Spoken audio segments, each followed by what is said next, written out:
Hello everyone, welcome to my channel. और आज की हमारी वीडियो रहेगी प्रॉफिट एंड लॉस कैलकुलेशन के ऊपर। कोई भी आगे फ्यूचर में वीडियो बनाने से पहले मुझे लगा कि ये वीडियो इंपॉर्टेंट है प्रॉफिट एंड लॉस के लिए, क्योंकि मेरे अब सब्सक्राइबर धीरे धीरे बढ़ रहे हैं। थैंक यू वेरी मच आप सबको सब्सक्राइब करने के लिए। तो बेस क्लियर करने के लिए सबसे पहले आपको एक काम करना है, जो कि है प्रॉफिट एंड लॉस कैलकुलेट करना। अमेजोन का अलग, फ्लिपकार्ट का अलग, मीशो का अलग। तो उसके लिए मैंने एक बेस फॉर्मेट तैयार किया है, जिसके बेसिस पे आप सभी लोग अपना प्रॉफिट एंड लॉस कैलकुलेट करेंगे, जिसमें आपको आपके सच्चाई पता चलेगी कि भैया क्या रियलिटी है। आज तक आपको रियलिटी चेक मिलेगा आपके ऑनलाइन बिजनेस का, कि आप प्रॉफिटेबल हो, लॉस है तो कितना है, प्रॉफिट है तो कितना एक्चुअल में प्रॉफिटेबल है, क्या है क्या नहीं है। तो वीडियो आगे बढ़ाने से पहले मेरी रिक्वेस्ट रहेगी कि अगर कोई नया बंदा वीडियो देख रहा है, नए लोग वीडियो देख रहे हैं, तो प्लीज़ हमारे चैनल को सब्सक्राइब करें। और आपको कोई भी कंसल्टेशन चाहिए हो, हमारे को कंसल्टेशन के लिए कॉन्टैक्ट कर सकते हैं। मात्र 500 रुपीज़ में आप वीडियो कॉल पे कंसल्टेशन ले सकते हैं। उसमें आपके बिजनेस से रिलेटेड सारी क्वेरीज हम जो है सॉल्यूशन देंगे। कैसे आप बिजनेस को मार्केट कर सकते हो, क्या आपको मार्केट प्लेस पे कोई प्रोडक्ट बेचना है या कुछ सोच रहे हो, उसके डाउट्स है तो पूरे क्लियर कर देंगे। बेचना चाहिए, नहीं बेचना चाहिए, ऑनलाइन बेचे ऑफलाइन बेचे, क्या है क्या नहीं है, बिजनेस से रिलेटेड बेसिक सारी आपकी क्वेरीज का आपको सॉल्यूशन मिल जाएगा मात्र 500 रुपये में, जो कि बहुत छोटा सा अमाउंट है, पर आपके डाउट्स क्लियर हो जाएंगे ताकि आपको फ्यूचर में होने वाला लॉस ना हो। तो चलिए अपने वीडियो पे वापस बैक टू आते हैं अपने टॉपिक पे, कि profit and loss calculate, how to do profit and loss calculation for our e commerce business और ई कॉमर्स वेबसाइट। तो प्रॉफिट एंड लॉस के लिए अब आपको हमारी आगे कंप्यूटर स्क्रीन नजर आएगी। तो ये मैंने नोट पैड में बेसिक फॉर्मेट तैयार किया है, जिसमें मैंने बेसिक तैयार कर लिया है। अब इसको मैं आपको एक्सप्लेन करूंगा कि ये क्या है कैसे नहीं है। तो यहाँ पे हमने प्रॉफिट एंड लॉस कैलकुलेशन करने के लिए एक सिंपल प्रोडक्ट यूज़ किया है, विच इज़ टी शर्ट। अब मेरे पास एक कमेंट आया कि भैया आप लोग सारे वीडियो बनाने वाले टी शर्ट ही क्यों यूज़ करते हो। टी शर्ट हमारे इसलिए यूज़ किया है, ईजी टू अंडरस्टैंड है। एक प्रोडक्ट ऐसा है जिससे सारे अंडरस्टैंड करेंगे, अपनी अपनी कैटेगरी को समझ जाएंगे। तो एक बेस प्रोडक्ट होता है टी शर्ट, जिसके बेस पे आप कोई भी प्रोडक्ट उससे समझ लिए, एक बार आप कॉन्सेप्ट क्लियर हो गया था, कोई भी प्रोडक्ट उसके अकॉर्डिंगली लिस्ट कर सकते हो, एसईओ कर सकते हो, या प्रॉफिट एंड लॉस कर सकते हो। तो मैंने यहाँ पे बेसिक प्रोडक्ट लिया है, कॉटन की टी शर्ट ली है। बेसिक कॉटन टी शर्ट, देखो एग्जांपल के तौर पे हम ले रहे हैं बेसिक कॉटन टी शर्ट। इसका मैंने परचेज प्राइस लिखा है 100, जो कि हमारी खरीद है। उसके ऊपर इस पे टी शर्ट पे जीएसटी 5% है, तो मैंने 5% जीएसटी ऐड करके फाइनल परचेज प्राइस जो हमारी खरीद है, जो हमारी लागत है, वो 105 रुपये की है। इसके अंदर मैंने ट्रांसपोर्ट ऐड नहीं करा। ट्रांसपोर्ट लॉजिस्टिक परचेज करते वक्त माल मंगाया, दूसरे शहर से मंगाया, तो आप वो भी ऐड कर सकते हो। तो मैंने यहाँ पे सिर्फ 5% अपना टैक्स ही ऐड करा है, जो कि जीएसटी है। तो हमारी फाइनल प्रोडक्ट की खरीद कितनी हुई, 105 रुपये। 100 रुपये प्रोडक्ट कॉस्ट, टैक्स पड़ा 5% का, जो गवर्नमेंट का टैक्स है। तो हमारे को बिल पे 105 रुपये की ये जीएसटी पे टी शर्ट पड़ी है एक। अब हम इसको अमेजोन पे 499 में लिस्ट करा है। तो मैं आपको एक बार फिर से दिखा देता हूँ।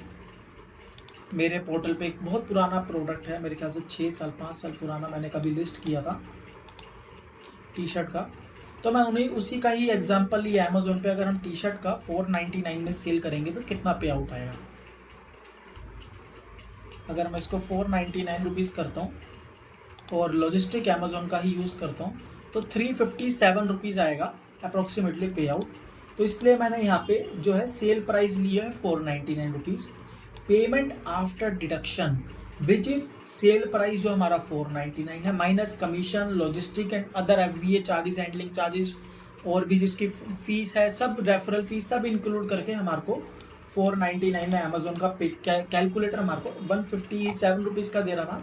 मैंने 150 मोटा मोटा ले लिया कि हमारे को 150 पड़ेगा। अब हम 499 का सेल कर रहे हैं, तो कैलकुलेटर खोल लिया, 499 में से 150 तो अमेजोन का हो गया खर्चा। तो हमारे को 349 पेमेंट मिलेगा। मैंने 350 ले लिया, भैया ये हमारे को अमेजोन पेमेंट देगा। अब इसके अंदर हमारे को जो है ग्रॉस प्रॉफिट निकालना है। ग्रॉस प्रॉफिट निकालने के लिए तो हमारा बेसिक खर्चा हो गया कि भैया इतना हमारे को पेमेंट मिलेगा और हम इतने में बेचना चाह रहे हैं 500 में, जो कि हमने एवरेज प्राइस लिया है। अब यहाँ पे मैंने पे आउट निकालने के लिए क्या करा, पे आउट में से प्रोडक्ट कॉस्ट माइनस कर दिया, जिसको हमारे को ग्रॉस प्रॉफिट मिलेगा।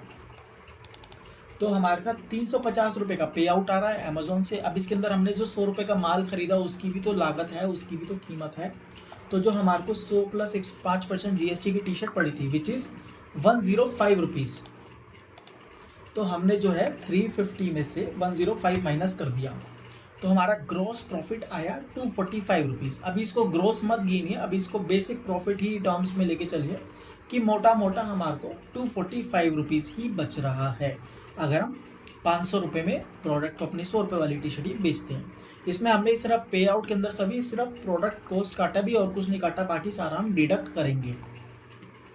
अब इसके बाद आ जाता है मार्केटिंग कॉस्ट। सबसे पहला इंपॉर्टेंट चीज़ है हमारा मार्केटिंग कॉस्ट और बाकी अदर एक्सपेंसेस। तो अब हमारा प्रॉफिट आ गया 245 रुपीज़ का। मार्केटिंग कॉस्ट मैंने 150 रुपये लिया। मार्केटिंग कॉस्ट कैसे कैलकुलेट करना है उसका तरीका ये है, total ad spend divide by final delivered orders. Suppose मैं आपको एग्जांपल देता हूँ, ये मेरा कैंपेन है। अगर मेरा एक महीने का, अगर 1 मई से आज 23 मई है तो मैं पूरा ले रहा हूँ, तो मेरा एड स्पेंड है 23,260 रुपया। तो 23,260 रुपया, इस पर 18% टैक्स जोड़ना है, जो कि भूल मत जाना 18% GST। तो ये हो गया 27,450 रुपये। ठीक है। अब मेरे डिलीवर्ड ये टोटल नंबर ऑफ ऑर्डर्स कितने हैं, 103 है। तो मैं इसको पूरे 103 से डिवाइड कर रहा हूँ। आपको डिलीवर्ड ऑर्डर्स करने हो सकता है 10% मेरा RTO हो, 10% कस्टमर रिटर्न हो, पर अभी एग्जाम्पल के लिए मैं आपको कैसे कैलकुलेट करना है मार्केटिंग कॉस्ट पर ऑर्डर का वो बता रहा हूँ। तो डिवाइड बाय 103, तो विच इज़ हो गया मेरा 266 रुपीज़ पर ऑर्डर। मेरा मार्केटिंग काफ़ी हाई है, मुझे पता है, मार्जिन नहीं है, लॉस मेकिंग बिजनेस करो, अकाउंट अभी मेरा नेगेटिव में पड़ा है। तो 266 रुपीज़ मेरा ये आ गया पर ऑर्डर का मार्केटिंग कॉस्ट। 23,260 में 18% मैंने टैक्स जोड़ा, जो कि मेरा पूरे महीने का भी एड स्पेंड है टिल डेट का 1 तारीख से। उसके बाद मेरा अमाउंट बना 27,500 रुपये। टोटल ऑर्डर्स आए ऐड से 103, मैंने डिवाइड करा, तो ये मेरा एक ऑर्डर का मार्केटिंग कॉस्ट कितना बैठा है, 266। ठीक है। तो हम बैक टू अपने आ गए। तो टोटल एड स्पेंड जो हमने किया divide by final delivered orders. Total number of orders के डिलीवर्ड मतलब जो कस्टमर के पास पहुंचे हैं, तो मार्केटिंग कॉस्ट सिर्फ उन्हीं पे डिवाइड होगा जो कि फाइनल डिलीवर्ड होंगे। तो मैंने यहाँ पे 150 रुपये ऑन एन एवरेज एक मार्केटिंग कॉस्ट लिया है। अगर हमारा 15 रुपये CPC है, तो अगर हम ये मान के चले कि हमने ऐड चलाई है, 10 में से एक बंदा ऑर्डर करता है, तो हमारा 150 रुपये अपना मार्केटिंग कॉस्ट एक ऑर्डर का आ गया। इसके बाद यहाँ पे मैंने पैकिंग कॉस्ट लिया है, लेबर कॉस्ट यहाँ पे कुछ भी नहीं जोड़ा क्योंकि मेरे पास कोई लेबर नहीं है। तो अब हमने क्या करा, 245 रुपीज़ जो हमारा मार्जिन था, ग्रोस मार्जिन था, उसमें 150 रुपये हमने मार्केटिंग का कॉस्ट काट दिया, 10 रुपया पैकेजिंग का काट दिया। तो अगर हम इसका हिसाब ले तो 245 रुपीज़ माइनस 150 विच इज़ 95, 10 रुपया पैकेजिंग का काट दिया, तो हमारे पास 85 रुपीज़ बचा। अभी जो 85 रुपीज़ बचा है ये हमारा है profit after deduction marketing, packaging and labour cost. अब हमारा जो 85 रुपीज़ जो हमारा प्रॉफिट बचा एक ऑर्डर पे, अब इसके अंदर हमारे को क्या काटना, अब इसके अंदर हमारे सारे ऑफलाइन एक्सपेंस आ जाएंगे, विच इज़ रेंट हो गया, इलेक्ट्रिसिटी हो गया एंड ऑल अदर एक्सपेंस जो भी आपका है। अगर कोई भी एक्स्ट्रा आपका एक्सपेंस है तो वो सारा डिडक्ट होगा। ये सारा हमने जो लिया है 85 रुपीज़ में हमारा जो प्रॉफिट था उसके अंदर हमने एक्स अमाउंट डिडक्ट किया है। उसके बाद हमारा प्रॉफिट एंड लॉस निकलेगा, या तो प्रॉफिट निकलेगा तो वो होगा नेट प्रॉफिट, उसके बाद लॉस निकलेगा या ब्रेक इवन होगा। होपफुली आप सबका प्रॉफिट निकले या ब्रेक इवन निकले, लॉस नहीं निकले तो मैं दुआ ऐसी करूँगा कि आपका लॉस ना निकले। ये सारा हमने जो बेस कैलकुलेशन किया था, ये अभी इसमें हमने एक भी रिटर्न्स कैलकुलेट ही नहीं करा। हमने ये कैलकुलेट किया कि 100% जो है डिलीवर हो रहे हैं ऑर्डर, 100% डिलीवर हो रहे हैं। तो अब इसके बाद जो है ये देखो मैंने मेंशन किया लास्ट में विदाउट एडिंग रिटर्न्स और उसका अमाउंट। तो अब हम क्या करेंगे, अब हम इसी का एग्जांपल लेंगे and this time we will be actual as possible. हम इसमें रिटर्न्स भी कैलकुलेट करेंगे और रिटर्न्स का अमाउंट भी ऐड करेंगे ताकि आपको पता चलेगा कि 150 रुपये के मार्जिन में भी अगर आप सेल करते हो तो आप प्रॉफिटेबल हो सकते हो, नहीं हो सकते। तो वही है, हमने ऊपर का बेस सेम लिया, एग्जाम्पल के लिए लिया। टी शर्ट है 100 रुपये की, टैक्स लगा के 5%, 105 रुपये हमारा परचेज प्राइस आया, 499 की सेल कर रहे हैं, तो फाइनल पे आउट हमारा कितना आ गया, 350 रुपीज़ आ गया। ग्रॉस प्रॉफिट के लिए हमने प्रोडक्ट को पे आउट में से प्रोडक्ट कॉस्ट माइनस कर दिया, विच इज़ हमारा कितना आ गया, 350 रुपये में से हमने 105 माइनस कर दिया, तो 245 हमारा ग्रॉस प्रॉफिट आ गया। अब हम फॉर एग्जांपल लेते हैं, ठीक है। सपोज हमने 100 ऑर्डर्स इन अ मंथ,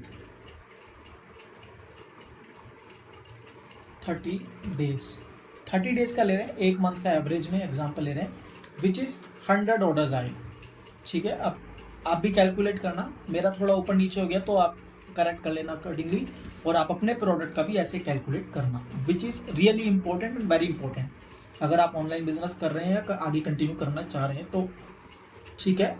अब हम मानते हैं कि हमने 100 ऑर्डर्स भेजे, ठीक है। अब इसमें से हमारा रिटर्न तो आएगा, ऐसा तो है नहीं कि 100% डिलीवरी रेट होगा, तो हम मान के चलते हैं 15% आरटीओ है और 20% कस्टमर रिटर्न है। तो टोटल डिलीवर्ड ऑर्डर कितने हुए, 100 इंटू 15%, 100 का 15% आरटीओ, जो कि हो गया 15 orders, and customer return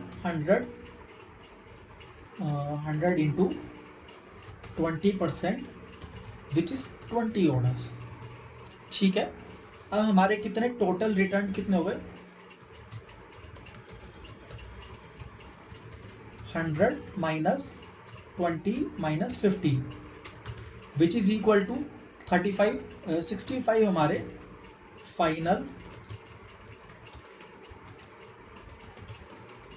final delivered orders. अब हमने कितना हुआ, 15 हमारे आ गए आरटीओ, ठीक है। 100 minus 15 RTO minus 20, 80, 100 minus 15 minus 20, 65 हमारे टोटल डिलीवर्ड ऑर्डर्स हैं जो कस्टमर ने रखे हैं। 20% हमने कस्टमर रिटर्न लिया है, जो कि बेस है, अगर रिटर्नेबल कैटेगरी है तो बेस है, 20% रिटर्न एवरेज है, एंड हमने आरटीओ सिर्फ 15% लिया। आप 10% भी ले सकते हो, पर मैंने एक एवरेज निकाल ली है अपने बेसिस पे, तो मैंने 15% आरटीओ लिया है। अब अगर आप मीशो पे बेच रहे हो तो मीशो पे रिटर्न पॉलिसी हर प्रोडक्ट कैटेगरी पे है, तो वहाँ पे आपका आरटीओ 10% बढ़ा देना, 15 की जगह 25% हो जाएगा, और कस्टमर रिटर्न 20 की जगह 30% हो जाएगा, तो वहाँ पे आपका डिलीवर्ड लगभग 50% या 45 से 50 के आसपास ही निकलेगा। और वहाँ पे रिटर्न चार्जेस कम है, पर अमेजोन फ्लिपकार्ट पे रिटर्न चार्जेस हाई है, तो हम 200 रुपीज़ रिटर्न चार्जेस कैलकुलेट के हिसाब से चलेंगे, ठीक है। तो हमारे फाइनल डिलीवर्ड ऑर्डर हुए 65 ऑर्डर्स 100 में से। अब हमने customer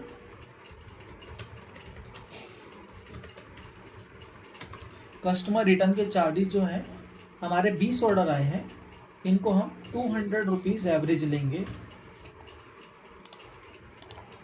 20 into 200, which is 4000 rupees our customer return charges.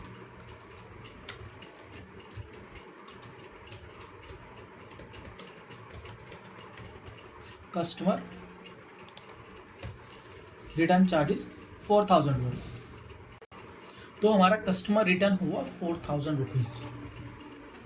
अब हमारा जो प्रॉफिट था, विच इज़ नियरली 245 रुपीज़, तो हमारे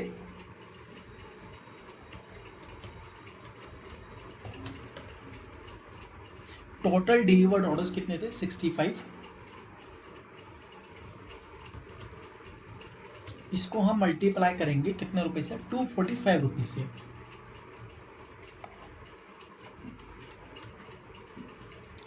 ही था ना ग्रोस प्रॉफिट, हाँ परचेज कॉस्ट इसके अंदर से हमने निकाल दिया था, तो हमारा कितना निकला, 245 इंटू 65, विच इज 15,925, 15,925 ₹925। ठीक है, तो हमारा टोटल जो डिलीवर्ड ऑर्डर थे 65, उसका हमारा प्रॉफिट बनता है ₹15,925। 4,000 हमारा कस्टमर रिटर्न हो गया। अब हम एडवर्टाइजिंग कॉस्ट निकालेंगे। हमने ऊपर लिया था एडवर्टाइजिंग कॉस्ट, यहाँ पे मार्केटिंग कॉस्ट विच इज़ ₹150। तो अगर हमने 100 ऑर्डर्स भेजे हैं तो 150 इंटू 100 विच इज़ 15,000 हमारा एडवर्टाइजिंग कॉस्ट निकला है।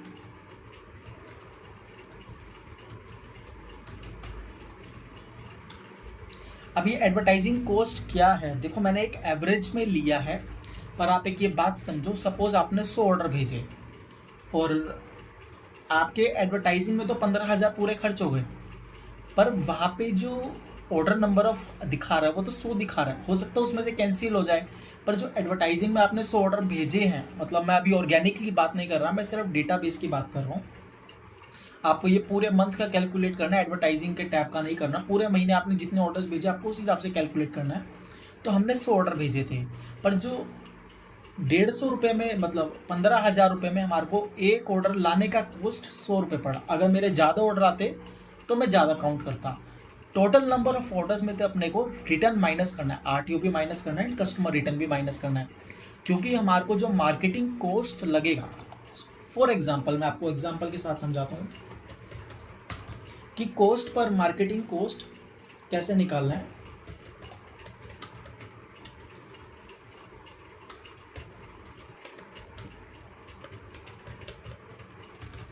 सपोज हमारे 100 ऑर्डर्स थे, ठीक है, इसमें से 10 आरटीओ आ गए, 10 के हमने ऊपर 15 ले रखे तो 15 काउंट करते हैं। तो फाइनल डिलीवर्ड ऑर्डर्स कितने हुए हमारे? 85। ठीक है, फाइनल डिलीवर्ड ऑर्डर्स हमारे 85 हुए। मार्केटिंग कॉस्ट पर ऑर्डर निकाल रहे हैं हम, तो अब जो हमारे 15,000 रुपये खर्च हुए ना, वो 85 रुपीज़ के बटेंगे, 100 में नहीं बटेंगे, क्योंकि 15 तो हमारे डिलीवर ही नहीं हुए भैया। तो इसमें कस्टमर रिटर्न भी हटा दो और आरटीओ भी हटा दो, तो जो माल कस्टमर के पास डिलीवर हुआ, जो टोटल ऐड का खर्चा है मार्केटिंग का, वो सिर्फ उन्हीं में बटेगा जो कस्टमर के पास डिलीवर हुआ है, उन पे नहीं जाएगा जो हमारे पास वापस आ गया, क्योंकि वो तो माल बिका ही नहीं, तो भैया उसमें तो ऐड के पैसे कट गए हमारे। तो हमारे को जो काम करना है, अगर हम देखेंगे तो 15,000 हमारा ऐड का खर्चा था, डिवाइड बाय 85, तो 15 1 2 3 डिवाइड बाई 85। तो अब हमारा एक ऐड का खर्चा कितना आ गया? 150 की जगह आ गया 176 रुपीज़। ठीक है, तो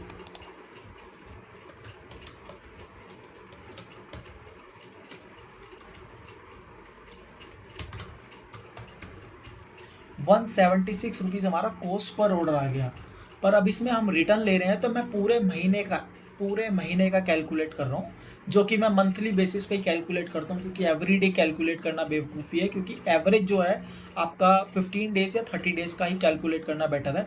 15 डेज़ का इसलिए भी नहीं कर सकते क्योंकि जीएसटी फाइलिंग होती है 10-12 तारीख तक, तो उसके बाद फिर हम कुछ कर नहीं सकते, और मार्केटिंग लगता है स्टार्टिंग के मंथ में थोड़ा फोकस रहता है कि सेल इंक्रीज हो, तभी इसलिए मैं मंथ एंड में ही कैलकुलेट करता हूँ। महीना ख़त्म हो गया, अगर आज 31 तारीख का महीना है तो मैं अगले हफ्ते उसके कैलकुलेट करता हूँ पिछले महीने का हिसाब किताब, तब तक पेमेंट भी आ जाती है अपने पास, नेक्स्ट 10 डेज़ में पेमेंट आ जाती है। ठीक है, तो मार्केटिंग कॉस्ट अब यहाँ पे हम इसको वापस हटा देते हैं। आपने देख लिया तो स्क्रीनशॉट ले लेना, और कोई भी क्वेश्चन हो तो कमेंट कर देना, मैं गाइड कर दूंगा। तो यहाँ पे मैं टोटल 30 डेज़ का मैंने ले रहा हूँ, जिस तरह मैंने बोला था ना, orders in a month 30 days का हम एग्जाम्पल ले रहे हैं। टोटल 100 ऑर्डर आए, 15% हमारा आरटीओ हो गया 15 ऑर्डर, 20% कस्टमर रिटर्न हो गया 20 ऑर्डर।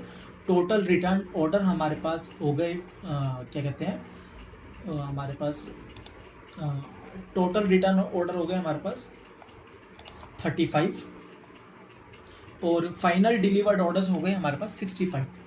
कस्टमर रिटर्न के जो 20 ऑर्डर आए थे उस पर मैंने अमेजोन का 200 रुपया बेस शिपिंग चार्जेस लिया है, जो रिटर्न चार्जेस कटता है, विच इज़ 4000 रुपीज़।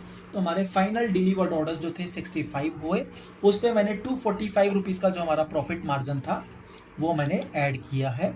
तो ये हमारा हो गया, प्रॉफिट हो गया 15,925 रुपये। अब हम निकालेंगे प्रॉफिट। ठीक है, अब हम वापस ऊपर आ जाते हैं।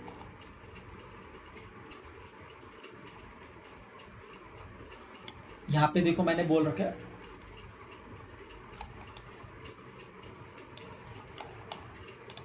अब हम प्रॉफिट निकालेंगे। अब प्रॉफिट निकालने के लिए हमारा प्रॉफिट कितना था, 15,925 रुपया। एडवर्टाइजिंग कोस्ट था हमारा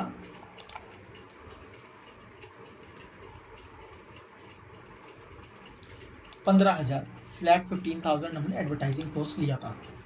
अब हमारा क्या रहेगा, profit minus ads cost minus हमारा पैकिंग कोस्ट माइनस हमारा लेबर कोस्ट, ये बेस हम निकाल रहे हैं। ऑफलाइन एक्सपेंस हम इसके बाद जोड़ेंगे, जो रेंट इलेक्ट्रिसिटी है वो इसके बाद काटेंगे, अभी तो हम बेसिक काट रहे हैं। तो प्रॉफिट था हमारा 15,925 रुपया, माइनस 15,000 हमारा ऐड कोस्ट था। पैकिंग कोस्ट अगर हम 5 रुपये भी लें और हमारे 100 ऑर्डर गए थे तो 500 रुपये हमारा पैकिंग कोस्ट हो गया। अब आप बोलोगे कि तूने 100 रुपये ऑर्डर पे क्यों लिया है 5 रुपया पैकिंग कोस्ट। तो पैकिंग कोस्ट आप ये मान के चलो, आपके पास जितना ऑर्डर आपके घर से निकल गया तो पैकिंग मटेरियल यूज़ हो गया, फिर चाहे वो कस्टमर के पास पहुंचा हो नहीं पहुंचा हो कोई फ़र्क नहीं पड़ता। आपका थर्मल प्रिंटर उसका लेबल यूज़ हो चुका, कस्टमर के लिए इनवॉइस की शीट वो यूज़ हो चुकी, कोरियर बैग आपका यूज़ हो चुका। जब भी आरटीओ आएगा तो वो पैकेट कटेगा और माल वापस निकलेगा, पैकिंग चेंज होगी, तो आपका एवरी टाइम पैकिंग कोस्ट नया लगेगा। एक बार ही माल आपके घर से उठ गया या कैंसिल भी हो गया, पैक करने के बाद कैंसिल हो गया, तो उस पर पैकिंग कोस्ट लगेगा। तो हर चीज़ पे पैकिंग कॉस्ट आप काउंट करना, चाहे वो कैंसिल हो, पिकअप हो, नहीं हो, आरटीओ हो, कस्टमर रिटर्न हो, फिक्स कर लेना पैकिंग कॉस्ट। अगर मेरे पास एक ऑर्डर की एंट्री जनरेट होती है, मैंने प्रोसेस किया तो मेरा पैकिंग कॉस्ट लगेगा ही लगेगा। लेबर कॉस्ट में यहाँ पे 0 ऐड कर रहा हूँ। तो अब यहाँ पे मैं कैलकुलेट करते हैं अपना। तो हमारा 15,925 रुपये प्रॉफिट था, माइनस करा हमने 15,000 हमारा ऐड का खर्चा, तो हमारा प्रॉफिट हुआ 900। इसमें माइनस करा हमने 500 रुपया पैकिंग कॉस्ट। लेबर कॉस्ट मेरी नहीं है तो मैं लेबर कॉस्ट ऐड नहीं कर रहा, तो मेरे को प्रॉफिट आया 425 रुपया।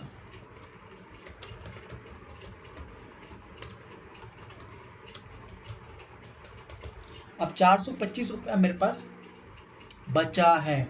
अब 425 रुपये में आपको इलेक्ट्रिसिटी, रेंट अगर आप रेंट पे हो, या कोई भी अदर चार्जेस, कोई लोन है, कोई ईएमआई है, किसी से माल इंटरेस्ट पे उठा रखा है, या कोई भी चल रहा है, वो आपको डिडक्ट करना है। तो अब आपने क्या समझा इसमें, इस पूरे एग्जाम्पल में, अभी रुको, ये जो 425 है मैं यहाँ पे मेंशन कर देता हूँ, माइनस आपका रेंट, माइनस इलेक्ट्रिसिटी, माइनस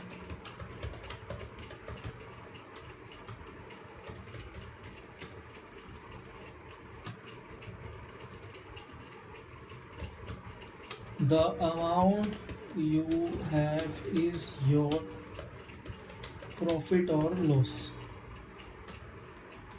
ठीक है, 425 में से हमने रेंट माइनस करा, इलेक्ट्रिसिटी माइनस करा, और अदर ऑफलाइन चार्जेस, कोई भी चार्जेस हो गया, माल खराब हो गया, माल डैमेज हो गया, तो प्रोडक्ट कॉस्ट का डैमेज कॉस्ट चला गया, या डेड स्टॉक हो गया, डेड स्टॉक तो काउंट नहीं कर रहे चलो, पर मेन रेंट, इलेक्ट्रिसिटी और डैमेज हम काउंट करते हैं इसके अंदर, तो वो आपका प्रॉफिट एंड लॉस होगा। तो ये फॉर्मेट है आपका प्रॉफिट एंड लॉस कैलकुलेट करने के लिए। अब इसको देख के आपको क्या समझ आ रहा है कि मैं कितनी प्रीवियस वीडियो में बोलता हूँ हाई वैल्यू प्रोडक्ट बेचो, हाई वैल्यू प्रोडक्ट बेचो, हाई वैल्यू प्रोडक्ट बेचो। अब हमने यहाँ पे क्या करा, हमने 100 रुपये की टी शर्ट जो है वो 499 में सेल करी, 250 रुपये का प्रॉफिट मार्जिन के साथ। फिर भी हमारे को 100 ऑर्डर बेचने पे सिर्फ 425 रुपया बचा। और ये जो 425 रुपया भी तब बच रहा है आपके पास जब आप घर से बेच रहे हो, किसी को रेंट नहीं देना, इलेक्ट्रिसिटी का कोई खर्चा नहीं आ रहा, कोई पानी का खर्चा नहीं है, कोई कुछ और खर्चा नहीं है। अगर आप यही 15,000 का, कोई 10,000 का रेंट ले रहे हो तो आप तो लॉस मेकिंग बिजनेस हो भैया, 3-4 महीने से ज़्यादा आप नहीं कर पाओगे, ठीक है ना। तो इसमें आपका जितना मर्जी वॉल्यूम बढ़े, 100 रुपये मैंने बेस प्रोडक्ट प्राइस लिया है, 100 रुपये का 5% टैक्स जोड़ा है। उसके बाद मैंने यहाँ पे मार्केटिंग कॉस्ट 150 रुपीज़ लिया है, ₹150 मैंने मार्केटिंग कॉस्ट इसलिए लिया है, बहुत बहुत मिनिमम है, ये बहुत मिनिमम कॉस्ट है। आप अगर बिजनेस स्टार्ट करते हो या आपको 4 से 6 महीना या 1 साल हुआ है, तो चलो ₹150 की जगह हम 120-125 रुपये ले सकते हैं, उससे ज़्यादा नहीं ले सकते। मतलब उससे कम मैं नहीं कर सकता। आप मान के चलो कि 100-120 रुपया तो आपका जाएगा ही जाएगा, मिनिमम जाएगा। तो 20-25 रुपये का आपके पास बफर मिलेगा, वो आपको कंट्रोल करना। अगर आपको मार्केटिंग आती है, आपको एडवर्टाइजिंग आती है, आपको सब कुछ आता है, कस्टमर को प्रमोशन डिस्काउंट दे रहे हो, वो मैंने काउंट नहीं करा। प्रमोशन दोगे तो आपका सेल प्राइस कम हो जाएगा, तो पेमेंट आपका सेल प्राइस के अकॉर्डिंगली एडजस्ट हो जाएगा। डिस्काउंट दोगे, buy 2 get 10% off, buy 2 get 5% off, तो उसमें सेल प्राइस कम होगा, सेल प्राइस के हिसाब से आपका पे आउट कम हो जाएगा। तो वो आपको कैलकुलेट करना है। उसके बाद आपका मार्केटिंग कॉस्ट डिडक्ट होगा और फिर ये सारा प्रोसेस आएगा। तो मैं इसीलिए 150 रुपया मिनिमम लिया, 150 रुपया। और 150 रुपये कोई बहुत ये नहीं है कि बहुत छोटा अमाउंट है मार्केटिंग कॉस्ट का, ये ठीक अमाउंट है। इसमें होना चाहिए अप्रोक्सीमेटली, इसमें सब कुछ होना चाहिए। मेरी तरह नहीं है कि 250 रुपये आपके लग रहे हैं एडवर्टाइजिंग कॉस्ट के लिए।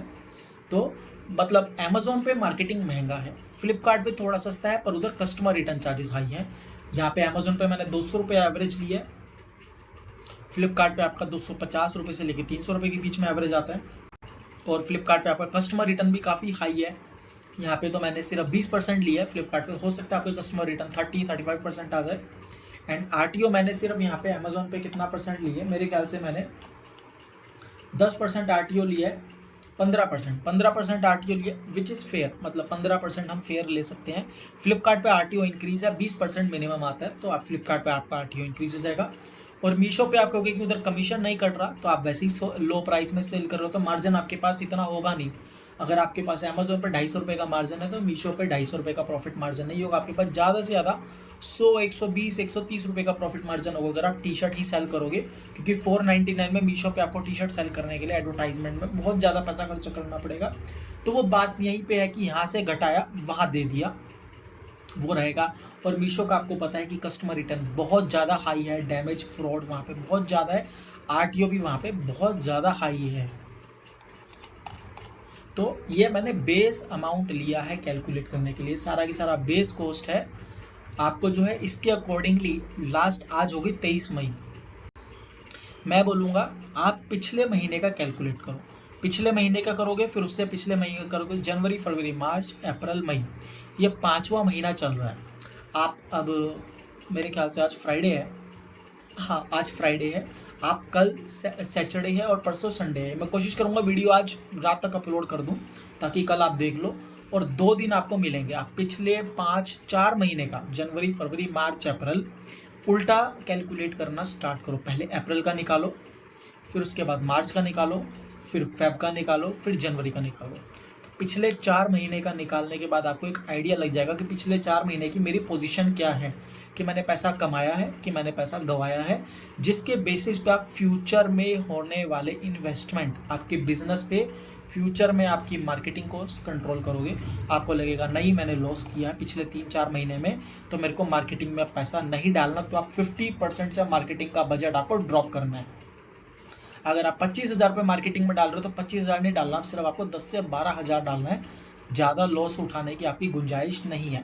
अगर उठा सकते हो तो आप कंटिन्यू करो, कोई प्रॉब्लम नहीं है। अगर आप प्रॉफिटेबल हो तो स्केल करने का ट्राई करो कि भाई मैं कैसे और कॉस्ट कंट्रोल करके मार्केटिंग में पैसा थोड़ा सा बढ़ा करके वॉल्यूम कैसे ले सकता हूँ। अगर ब्रेक इवन हो तो सोचो कि आपको अगर 3 महीने से ब्रेक इवन हो, मुश्किल से सर्वाइव कर पा रहे हो, पैसा बन नहीं रहा, तो या मैं प्रोडक्ट में प्राइस बढ़ाऊँ, या मार्केटिंग कंट्रोल करूँ, या परचेजिंग करूँ, कहाँ से मार्जिन निकालूँ, वो आपके सोचने की बात है। तो ये थी हमारी वीडियो प्रॉफिट एंड लॉस के ऊपर। ये बनानी मेरे लिए बहुत इंपॉर्टेंट वीडियो थी। अगर आप ये नहीं प्रॉफिट एंड लॉस कैलकुलेट कर पाए, तो आप ई कॉमर्स बेकार है, सब बेकार है, छोड़ दो, आज ही बंद कर दो ई कॉमर्स। देखो, दिल को तसल्ली देने वाली बात है, आप बिजनेसमैन हो, अच्छा बुरा आप जानते हो। अगर आपका बिजनेस प्रॉफिटेबल होगा तो भी आपको अंदर से पता है नुकसान हो रहा है, तो भी आपको अंदर से पता है कि भैया मेरे को नुकसान हो रहा है। तो नंबर आपको इस तरीके से एक नंबर आपको कैलकुलेट करने को मिल जाएगा। कि भैया इतना नुकसान है तो कितना है, प्रॉफिट है तो कितना है, जिसके बेसिस पे आप आने वाला बिजनेस को संभाल पाओगे, आने वाले इन्वेस्टमेंट को। नए प्रोडक्ट इंट्रोड्यूस कर रहे हो तो पहले 2 बारी सोचोगे कि पुराना तो प्रॉफिटेबल हो नहीं रहा, तो नए को मैं प्रॉफिटेबल कैसे करूँगा, उसके ऊपर है। मार्केटिंग चेंज करोगे या प्लेटफॉर्म चेंज करोगे, जो भी है, पर ये बेसिक फॉर्मेट बहुत बहुत ज़रूरी है। अगर आप एक e commerce market place business करते हो, बहुत ज़्यादा ज़रूरी है प्रॉफिट एंड लॉस कैलकुलेट करना। इसी प्रॉफिट एंड लॉस के ऊपर आपका पूरा बिजनेस डिपेंड है। अगर ये नहीं कर पाए तो भैया बिजनेस अभी रोक दो, मतलब शांत पॉज ले लो। मैं ये नहीं कहूँगा बंद कर दो, पॉज ले लो, 2 दिन का, 3 दिन का पॉज लो, थोड़ा कैलकुलेट करो, दिमाग खोल के बैठो, वीडियो को 2 से 3 बार देखो एंड थोड़ा पॉज लो, कुछ समझो। कुछ समझ नहीं आया तो कमेंट करो, मैं बताऊंगा। अगर कुछ आपको कंसल्टेशन चाहिए, गाइडेंस चाहिए, तो मेरी सिर्फ 500 रुपये फ़ीस है। वीडियो कॉल पे आपको पूरा एक्सप्लेन मिल जाएगा। बहुत इजी है, कोई झंझट व कोई सिरदर्दी नहीं है, कोई कुछ नहीं है। तो ये काम सारा आपको खुद करना है। तो अगर आपको मेरी वीडियो पसंद आई हो तो प्लीज़ मेरी वीडियो को लाइक करें, मेरे चैनल को सब्सक्राइब करें और प्रॉफिट एंड लॉस करना मत भूलें। ये बहुत ज़रूरी है, आपका बिजनेस इसी पे डिपेंड है। मैंने आपको फॉर्मेट बता दिया है, इसके बाद सारा आपके ऊपर है। तो प्रॉफिट एंड लॉस डेफिनेटली निकालना। सैटरडे संडे आ रहा है, 24 मई 25 मई। अगर वीडियो लेट हुई तो नेक्स्ट वीक का करना। नेक्स्ट वीक बैठना, जब टाइम मिले, रात को बैठो, सुबह बैठो, कैलकुलेट करो। पिछले 4 महीने का तो आपको कैलकुलेट करना है, उससे पहले का मैं नहीं बोलूँगा, उससे पहला देखना भी बेकार है। तो पिछले 4 महीने का तो आपको डेफिनेटली कैलकुलेट करना ही है। तो वीडियो को लाइक करें, शेयर करें और हमारे सब्सक्राइब करने के लिए थैंक यू वेरी मच, और वीडियो देखने के लिए बहुत बहुत शुक्रिया। Thank you very much.